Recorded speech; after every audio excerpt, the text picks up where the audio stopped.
Itu yang saya respect orang perempuan tu. Saya tengok yang tu, yang dekat, yang wanita hari ni yang saya jadi tetamu tahun lepas kan. Saya tanya masa tu dia tetamu WHI.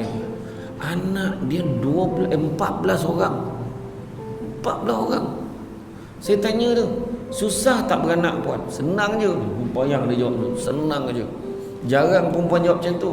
Yelah, macam mana tak senang, dia kata. Lahir-lahir je suami take over. Suami jaga, suami tukar pampers, suami mandikan, suami siapkan susu dia pun. Ya Allah, senangnya. Ya Allah. Orang perempuan kalau macam tu semua orang senang boleh cakap tu. Kan? Betul. Orang lelaki tak dapat. Cuba tanya orang lelaki, anak berapa ramai dah?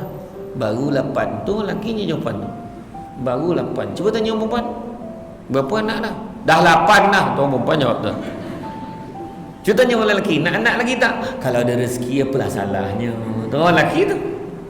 Tanya orang perempuan, nak beranak lagi tak? Tak ada kerja lain, beranak, bagilah orang lain pula. Kok ya?